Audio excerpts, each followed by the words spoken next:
I'm LARPing, and they can't do much to me now anyway. From 2012 to 2023, I worked in naval intelligence, focusing on advanced underwater detection systems as part of an unidentified submerged phenomena program. Our work involved close collaboration with the DoD and leading defense contractors, whose names you can likely guess. The program's objective was to investigate anomalous underwater activity in specific areas of interest. My recruitment came after earning a PhD in oceanographic engineering, and my role was to analyze sensor data and identify patterns in these phenomena. I'll keep this as concise as possible. I'd like to start by saying that the drones we've been seeing aren't U.S. experiments, Chinese tech, or extraterrestrial. The objects we're seeing are from Earth, and while we're not entirely sure what they are, we know where they come from. The objects we see emerge from subterranean and submarine exit points. During my time in the USP program, my team analyzed data from nuclear subfleets equipped with next-gen quantum sonar arrays. These tracked objects emerging from and returning to depths far below our sub's crush depth, about 2,400 feet. Simply put, their movement defied physics.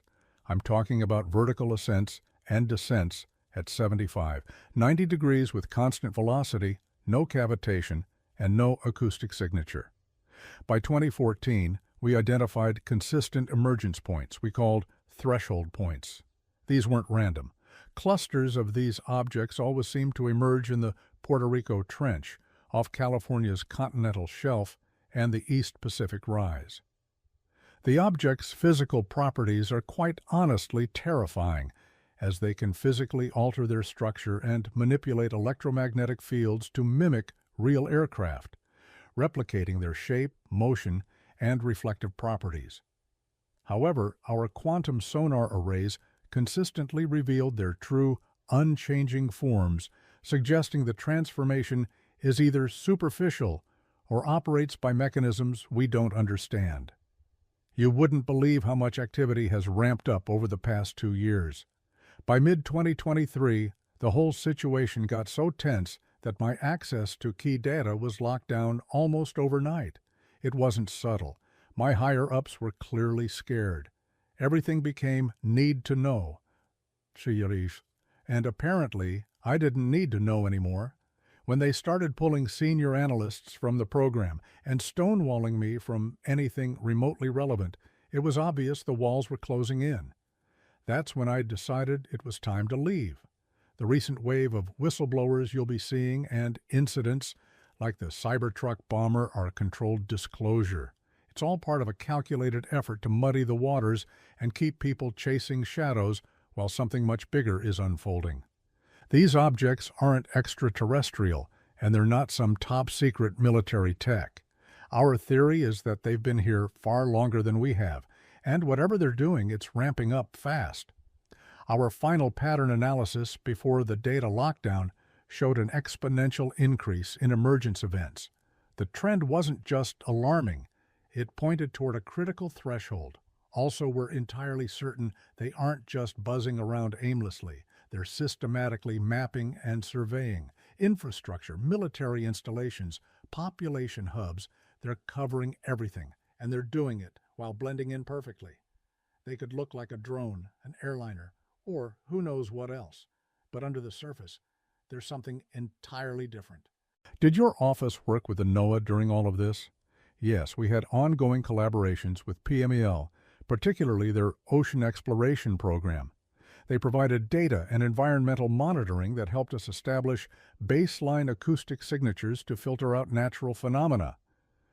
They were a pain in the ass. Any activity near Karlat Yam? If you're referring to Kiryat Yam, I'm not sure about the spelling you used, we didn't have direct monitoring stations in the Mediterranean. At least I was never all aware of these, and only focused on the areas I already mentioned.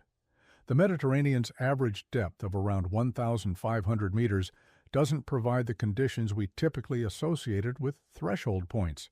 If Euros and Africans see these objects, it's because they went from the Atlantic threshold points, particularly from the Puerto Rico Trench vector, and moved eastward across the ocean. What were the true forms you saw on sonar? We consistently observed two configurations. The most common was an oblong spheroid, exactly like the tic-tac shape that gets thrown around a lot. The other form was perfectly spherical, usually 8 meters in diameter. Regardless of what they appeared to be visually, drones, aircraft, etc., the quantum acoustic signature always showed one of these two base forms.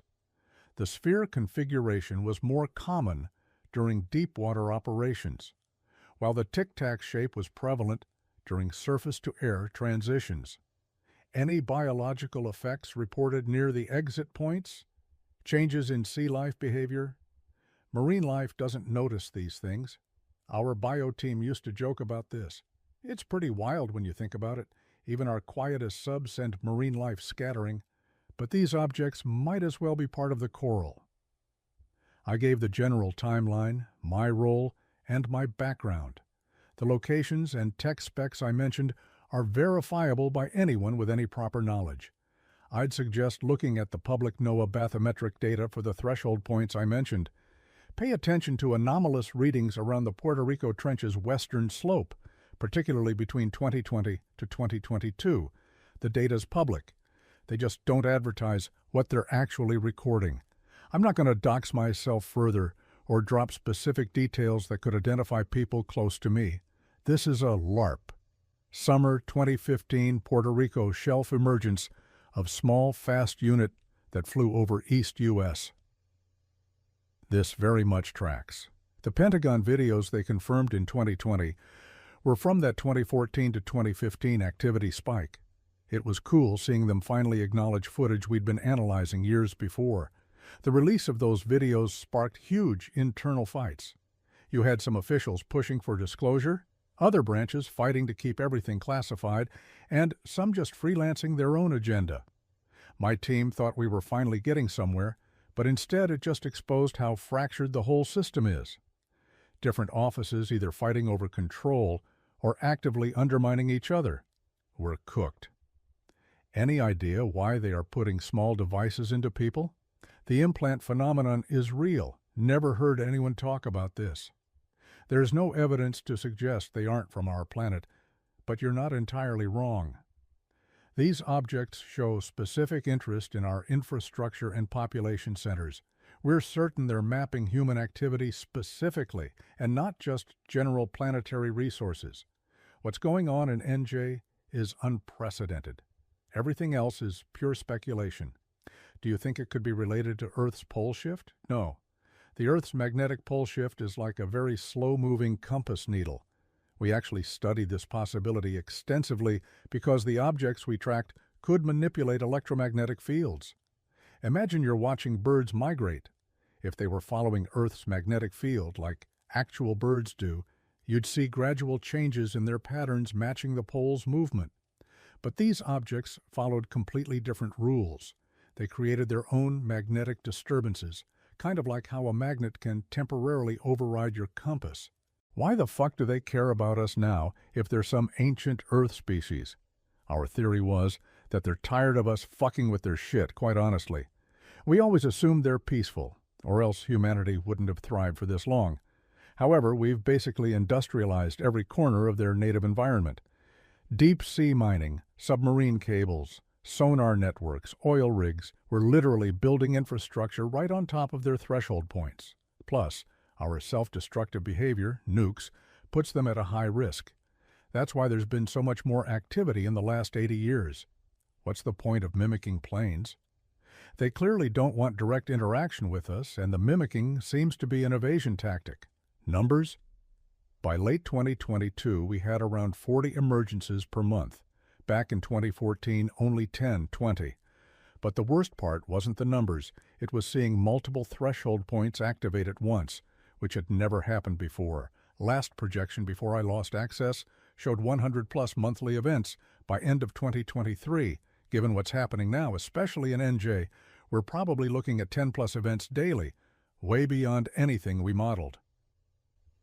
Did any other nations track this shit? Of course.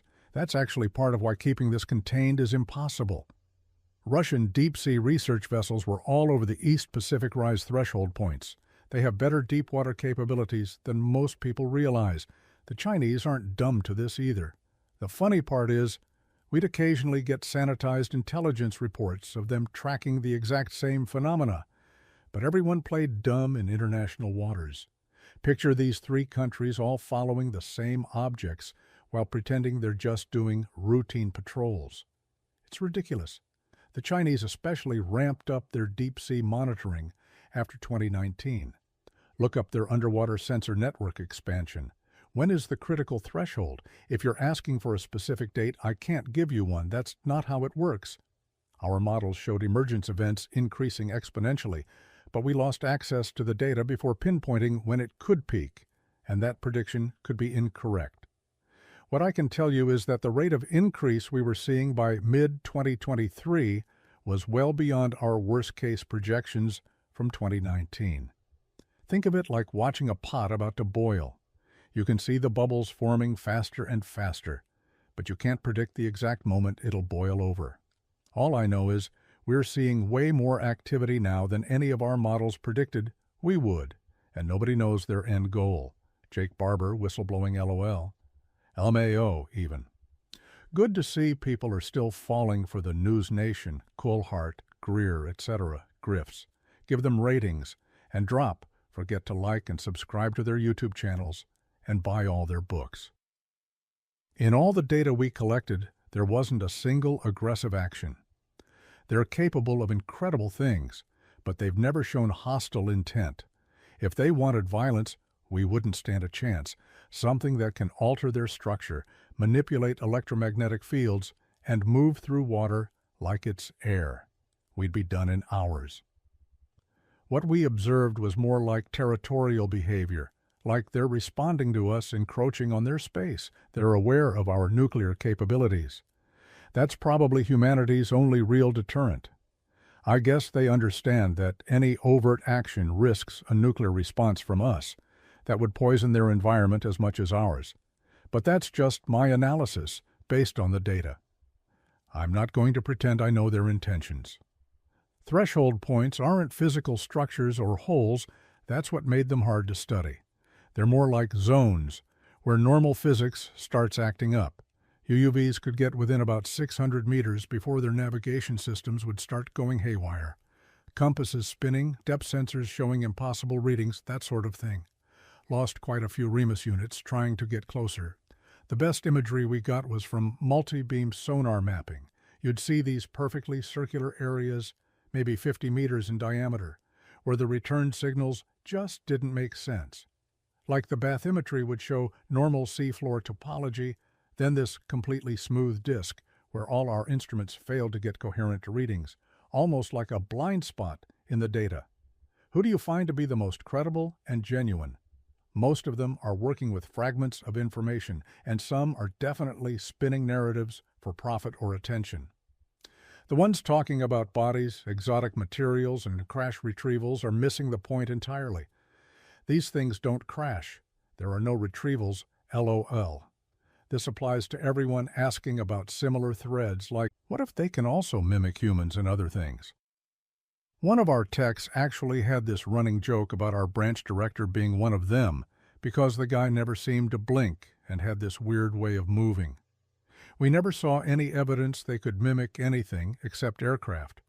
Not saying they couldn't do different things, they probably can, but signatures were always consistent with those two forms I mentioned, the sphere and tic-tac shapes. Again, fragments of info are out there. So is the reality of what's happening. It's right in front of everyone. People just keep looking for aliens when they should be looking elsewhere. That's all. If you saw the data we saw, that feeling of dread would be in your head 24/7, but eventually you just learn to live with this reality. There's not much we can do. Whether other phenomena exist alongside what I saw is outside my area of expertise, but I personally doubt it. Never heard of such a theory. The objects we tracked were solid, structured craft with forms under quantum sonar. As for humanoid entities, I never saw evidence of that. The objects showed signs of intelligence in their behavior patterns, but we never got close enough to determine who or what was operating them. Speculation about their true nature was heavily discouraged in the program. Our team joked about it here and there, but never around the higher-ups. We did our job, and that was it. I will remain within what I can verify through our program's data and what I saw. Remote viewing insights are interesting, but my focus was on hard sensor data and verifiable patterns. I'm unaware of further details. I'm not dismissive. I'm just telling you what I saw and researched for years. I cannot and will not confirm or deny things that I'm unsure about. I'll only tell my side of the story and conclusions or theories my team and I reached or considered. Bet sphere never came up in any serious discussions in our program. Foo Fighters, quite relevant. Our analysis of historical documentation from WW2 pilots, combined with our modern data and understanding of the objects, suggests they were encountering early examples of the same mimicry behavior. I stand on the data I saw. It'd be cool to say they are interdimensional demons or gray aliens from Neptune, but I don't know. We can't determine who's constructing them, and labeling them is useless. All I can say with honesty is the sophistication of the objects implies an advanced tech civilization, but I've heard all types of theories from time travel to super AI. But again, theorizing their origin wasn't my objective, and we'd get in trouble if we delved too deep into that. There are no indications for extraterrestrials. These things are not leaving Earth. The quantum sonar arrays were developed in partnership with a couple of major defense contractors. Traditional sonar relies on acoustic reflection. These arrays were different in the sense that they combined advanced quantum sensing capabilities with traditional sonar to detect disturbances in both acoustic and electromagnetic fields simultaneously. The key advantage was their ability to detect objects even when they exhibited no conventional acoustic signature or cavitation. When these objects mimicked aircraft, they could perfectly replicate visual appearance and radar signatures. But the quantum arrays still showed their true forms, because the arrays detected disturbances in the quantum properties of the water itself that couldn't be masked. Think of it like an MRI seeing through skin to reveal bone structure. No matter what these objects appeared to be visually, the arrays consistently showed their base forms. That's how we were able to track them from emergence points at crush depth all the way to the surface, even when they exhibited impossible movement patterns with no acoustic signature. They demonstrated mastery over pressure differentials and electromagnetic fields in ways that suggest advanced technology, not interdimensional phasing. When they altered their form to mimic aircraft, the base structure remained unchanged in our quantum acoustic readings. This suggests technological camouflage rather than any kind of dimensional shifting or organic transformation. In my opinion, all the data pointed to advanced engineering, not supernatural or biological phenomena, but there were people in the project who believed the latter. I understand the skepticism and some anons wanting more from me, but let me break down exactly what we confirmed through the sensor data and documentation during my time in the program.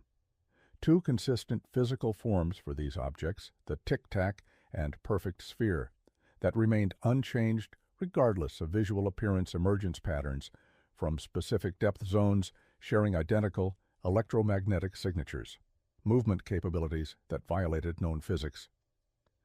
0 aggressive actions documented. Marine life shows no reaction to their presence. We identified systematic coverage of military installations, critical infrastructure, and population centers. Perfect mimicry of conventional aircraft while maintaining their base quantum acoustic signature. Exponential increase in emergence frequency from ~15/month in 2014 to 40+/month by late 2022. This is what I can 100% confirm. The rest is speculation, theories, and/or my opinions. Here's one that was popular among a couple of our guys. The object's quantum signatures showed what we called temporal inversions. Essentially, our arrays would detect their signature milliseconds before the objects actually appeared. At first, we assumed this was an equipment error, but it was consistent across different arrays and threshold points. Due to this, some believe the objects weren't just moving through space, but time. The threshold points weren't just spatial coordinates, they were temporal nodes of sorts. This would explain why they could move without cavitation, their perfect predictive movements, why marine life never reacted, and the exponential increase in activity. We're seeing the same objects multiple times as temporal loops multiply. They could be cataloging changes between different time periods. Each emergence event was basically a temporal snapshot of human civilization. The Hudson Valley area isn't comparable to our confirmed threshold points. The deepest parts of the Hudson River Valley and surrounding continental shelf only reach about 100, 200 meters.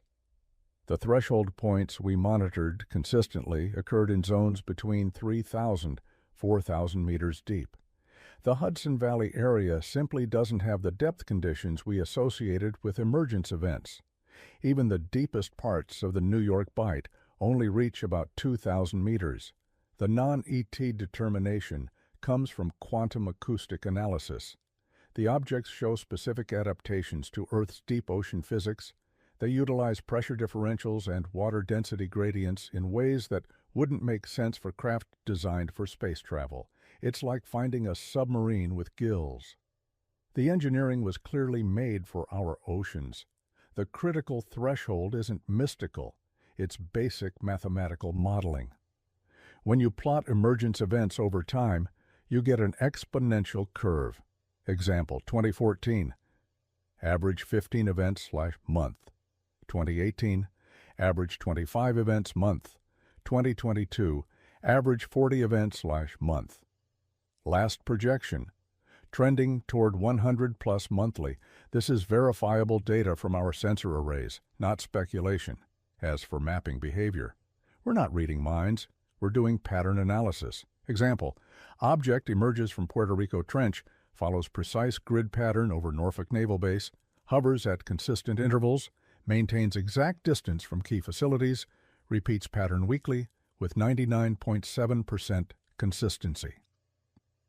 Multiply this by hundreds of tracked events over a decade. When you overlay their movement patterns with infrastructure maps, the correlation coefficient is astronomical. This isn't interpretation, it's statistical analysis. The conclusions follow the evidence. The fact that they maintained perfect positioning relative to key infrastructure points while phasing through different electromagnetic frequencies suggests this was far more sophisticated than just taking pictures. But keep believing they're just high-tech Google vans if that helps you sleep better at night. The Arctic has its own deep water features that could potentially serve as threshold points, particularly the Fram Strait. There were reports of activity in that region, but my work on the program's quantum sonar arrays was primarily focused on our 3 confirmed threshold points. I did hear from colleagues that the Fram Strait was a hotbed of activity, especially during periods of significant ice melt. Russian research vessels were also active in that area. Would have been interesting to get our arrays up there. Curiously enough, you got a couple details right, but in the wrong context. Interesting read. Some of the observations align with our data, particularly regarding electromagnetic field manipulation. I never saw evidence of any formal treaties or contact, but then again, that wasn't really my area of expertise. We are destroying their habitat, and they are destroying ours. We are absolutely destroying their habitat, but in over 10 years of monitoring these objects, we never documented a single aggressive action, not one. 396577821#. We spent over a decade collecting hard sensor data, and we had contact with other teams studying the project, but most of the info they had was heavily compartmentalized. Our team focused specifically on quantum sonar analysis and pattern tracking. We'd occasionally get sanitized intelligence reports or cross-reference data with other branches, like with our bio team.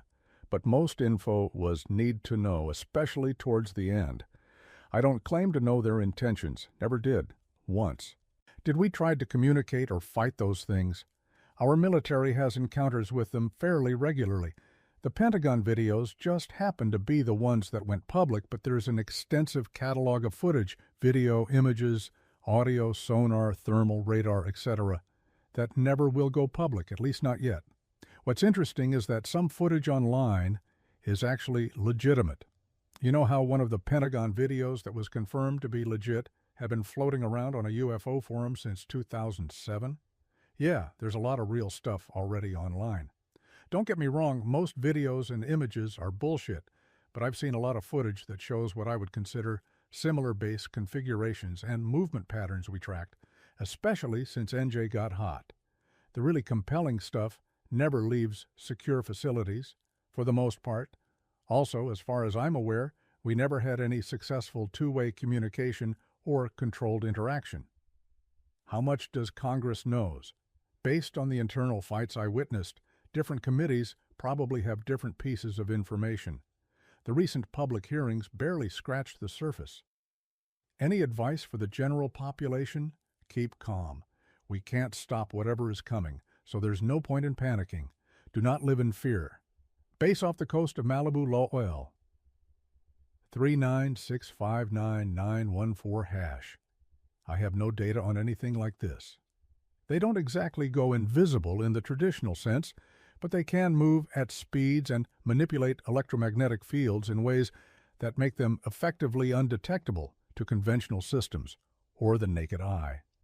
We did occasionally track objects moving through that area after emerging from the Puerto Rico Trench, but there was nothing unique about their behavior there compared to other zones. Your point about the seed vault is interesting. Our data showed these objects had a particular interest in what we called critical sustainability infrastructure, not just military installations and power grids, but also research facilities, environmental monitoring stations, and yes, preservation sites. Just to be clear, we track spheres, not cubes. Never saw a cube. Oblong spheroid, the tic-tac shape, and the perfect sphere, typically 5-8 meters in diameter, were their true form. Any other shapes people report seeing could likely be the result of their mimicry capabilities or simply an incorrect depiction of the sighting. 3966046#. As far as I can tell, no. I have no information about an actual manufacturing facility. The threshold points we monitored weren't structures or bases. They were areas of localized physical anomalies. The quantum sonar arrays would detect a buildup of activity before emergence events. First, we'd see localized magnetic anomalies forming in these zones. Then the seafloor topology would start showing that characteristic smoothing effect in a perfect circle. The electromagnetic disturbances would gradually intensify over several hours or even days until they reached what we called a resonance point. When an object emerged, it didn't just appear. The arrays would detect it rising through different pressure gradients, maintaining constant velocity despite the crushing depths. Again, no cavitation, no acoustic signature, just smooth transition through the water column. The threshold points would remain active for varying periods, sometimes single emergences, other times multiple objects would use the same point over several hours before the zone would return to normal. By 2022, we were seeing multiple threshold points activating simultaneously, which had never happened in the program's earlier years. 396605991#. An egg is pretty close to a sphere, I guess. LOL joking aside, anything Coulthard touches is bullshit. For the record, again, we never once in over 10 years detected a crash or malfunction. They don't crash. There are no crash retrievals, period. There is no conflict here, but let me clarify the distinction.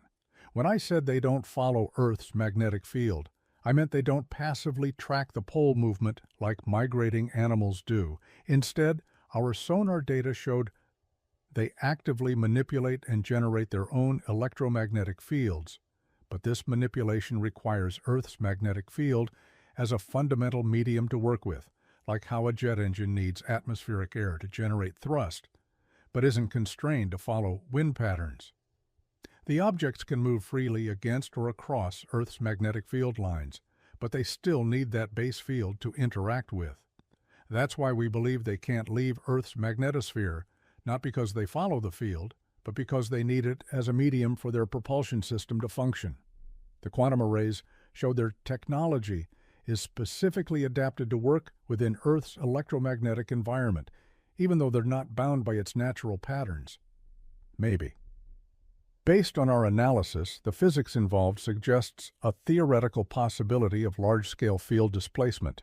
The arrays detected what we called quantum field bubbles around these objects, so basically, zones where conventional physics temporarily ceased to function, similar to the threshold points but somewhat mobile. In theory, an object generating these effects could extend the field to encompass a larger volume. The quantum acoustic signatures we measured during actual aircraft encounters showed momentary phase matching between the object and aircraft electromagnetic profiles. By early 2022, we were seeing synchronized effects across multiple sites. Theoretically, this same mechanism could create a mobile threshold point around an aircraft, essentially treating it as an emergence event in reverse. Hope the explanation makes sense. Still, it's pure speculation based on our sensor data, but the physics suggests it's possible. The temporal inversion data was just one theory explored to explain their systematic survey patterns. The millisecond precursor signals we detected before emergence events suggested possible temporal effects, but again, just a theory. Also, the focus isn't exclusively on America. That's absolute drivel that MSM, social media, and Reddit people want you to believe. Civilians see these objects everywhere. Don't get fooled, Anon. Research public data, you'll quickly see I'm correct. There's multiple countries researching this: US, Russia, China. India's been quietly monitoring activity in the Indian Ocean, and several European nations have deep-water monitoring programs tracking the same phenomena. Most militaries have shitloads of recorded interactions with them. Cattle mutilations. These objects were detected moving inland from emergence points, and yes, many of those times, to rural and agricultural areas. There's a possibility they could be involved with cattle mutilation, but I personally don't have any data on that specifically. 2027. As for 2027, look, people love to pick significant dates. The exponential increase in emergence events we tracked through 2023 was already beyond our worst-case projections. For all I know, this could be the year they finally decide to go one step beyond observation and mapping. Don't buy into people pointing out specific dates. Nobody knows. That's why our government is scared and isn't sure how to proceed from where we currently are. These things operate on their own timeline. I'll give this thread another 2 or 3 hours, then I'll be off, friends. If they wanted to eliminate humanity, they absolutely could, and with relatively little effort based on what we observed.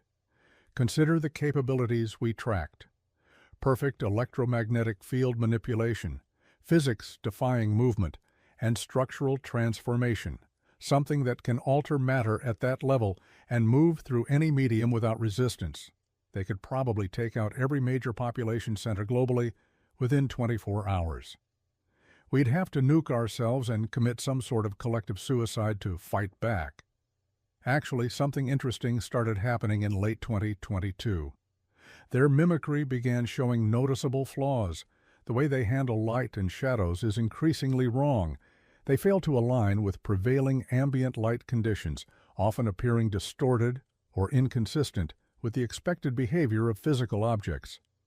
Their use of FAA-mandated lighting frequently fails too.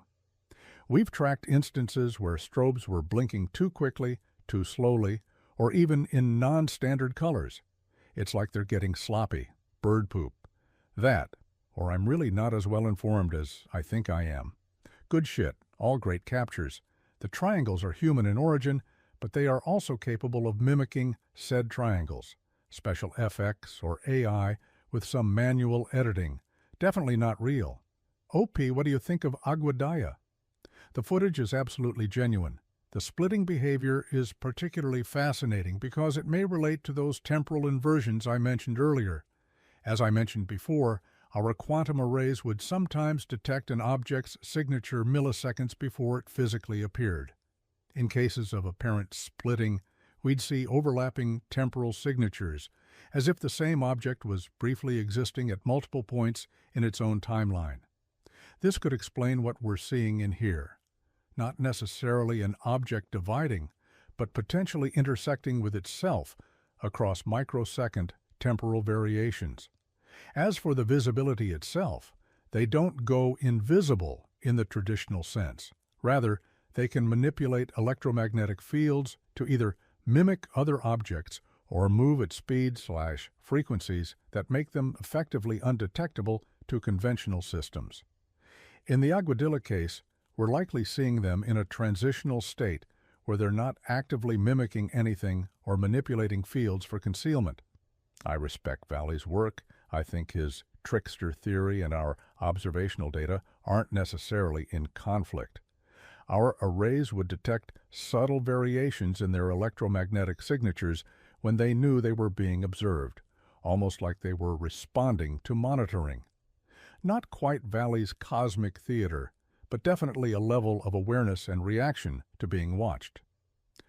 The recent decline in mimicry quality could actually support both perspectives. From our military viewpoint, it suggested operational priorities shifting away from perfect concealment. But viewed through Valley's lens, these mistakes could be deliberately theatrical. They're clearly advanced enough to hide perfectly when they want to. So when they don't, is it really a mistake? Gray aliens swimming outside their craft, freely in the ocean. Redditor got trolled by his friend, with the amount of bullshit the grifters spew, they're bound to be correct once in a while. They're monitoring dependencies, power grids, water treatment facilities, and a lot of military bases.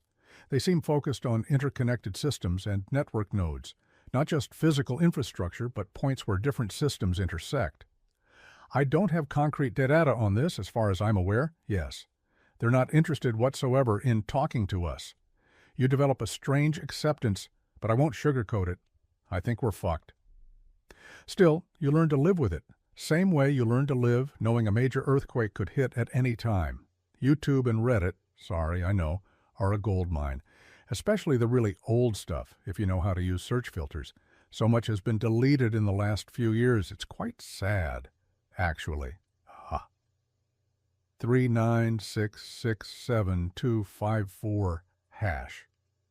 What were your thoughts on the Jake Barber interview? An absolute circus, as expected. They took a 15-second clip and made this huge piece that made the UFO community look like absolutely insane monkeys. Nobody even falls for this shit anymore. It's just time wasting. The video doesn't even belong to Jake.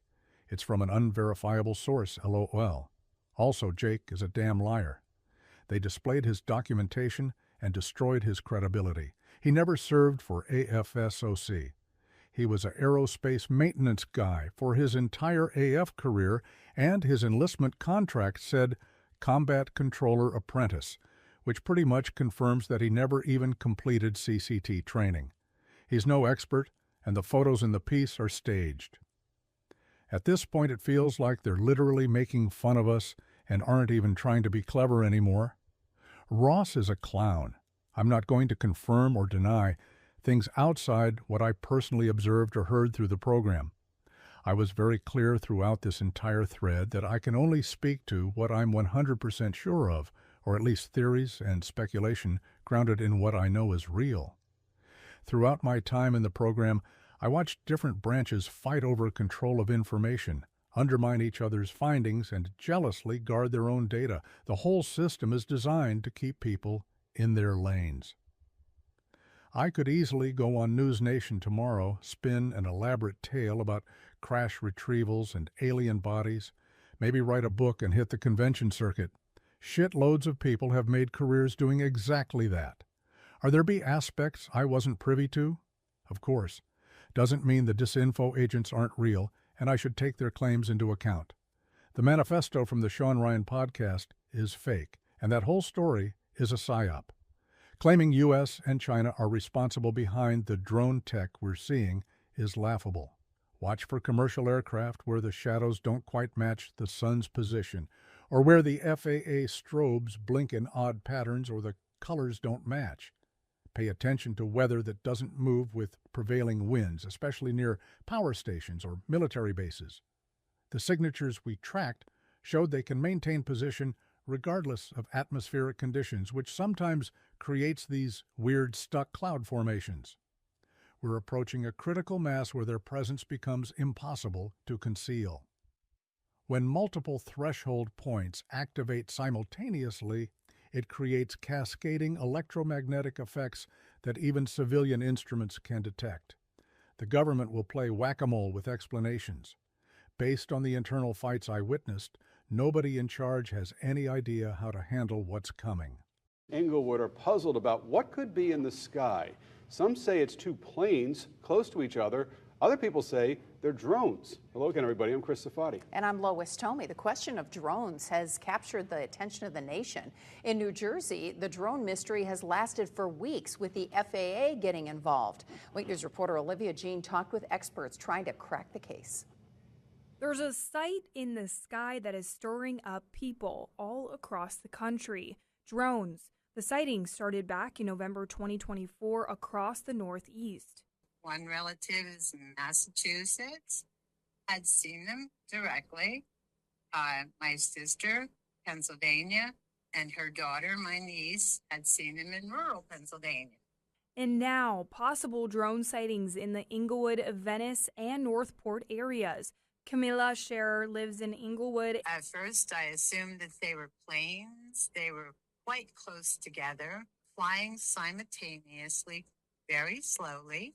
Wasn't sure what they were at first. I thought, that's interesting. Maybe they could be drones. The sky-high sightings landed in an Inglewood community Facebook post. Dozens commented, debating whether or not the two objects in the sky were planes or drones. A drone expert told me he believes they are drones, and he told me why. They're very slim. One thing that the drone can do is that they are super quiet, versus an airplane that their engines are too loud. Airplanes don't fly that close together. Both the Sarasota and Charlotte sheriff's offices tell me they haven't got any reports. The red lights are in the front. That way you know if the drone is looking at you. If you see green lights on the drone, that means the drone is flying away from you. I feel that it's invasive and someone knows something and should report it to the public. I certainly would like to know who is responsible for them if they are drones and why. Questions still remain on who has eyes in the sky. Olivia Jean, Wink News.